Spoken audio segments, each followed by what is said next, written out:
Non sono arrivate risposte alle nostre istanze, neanche a una diffida che abbiamo mandato iscritta dal nostro avvocato, e quindi abbiamo deciso di fare l'ulteriore passo contro la Regione, cioè quello di ricorrere al TAR. Dopo la diffida, il ricorso al TAR. Non intende mollare la presa il sindaco di San Zenone, Fabio Marin.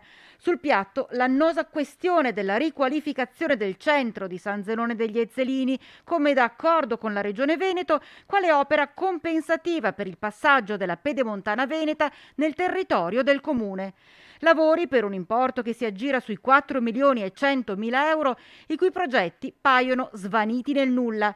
E da Venezia, dice Marin, un silenzio assordante. Se non c'era questo accordo si faceva fatica ad aprire la Pedemontana e il casello a sud di San Zenone, e quindi proprio per questo accordo e proprio per queste opere è stata aperta la Pedemontana, ed è quello che dobbiamo ottenere, cioè portare a casa le risorse e le opere che ci spettano, che sono in primis quelle della riqualificazione di tutto il centro di San Zenone. A cominciare da questa rotatoria. Esatto, la rotatoria è la priorità che c'è nella realizzazione di queste opere. Nel frattempo, vista la necessità di realizzare la rotatoria per una questione di sicurezza stradale, il Comune aveva partecipato a un bando regionale che nulla ha a che vedere con le opere di compensazione per l'SPV. Da questo bando, notizia proprio di oggi, abbiamo ottenuto 490.000 euro, ma ci tengo a sottolineare che questa è una piccola parte di tutto quello che dobbiamo portare a casa e ottenere per San Zenone, e inoltre è un bando che non c'entra con l'accordo che era stato fatto. Voi non intendete fermarvi però di fronte a questo? No, perché sono passati 10 anni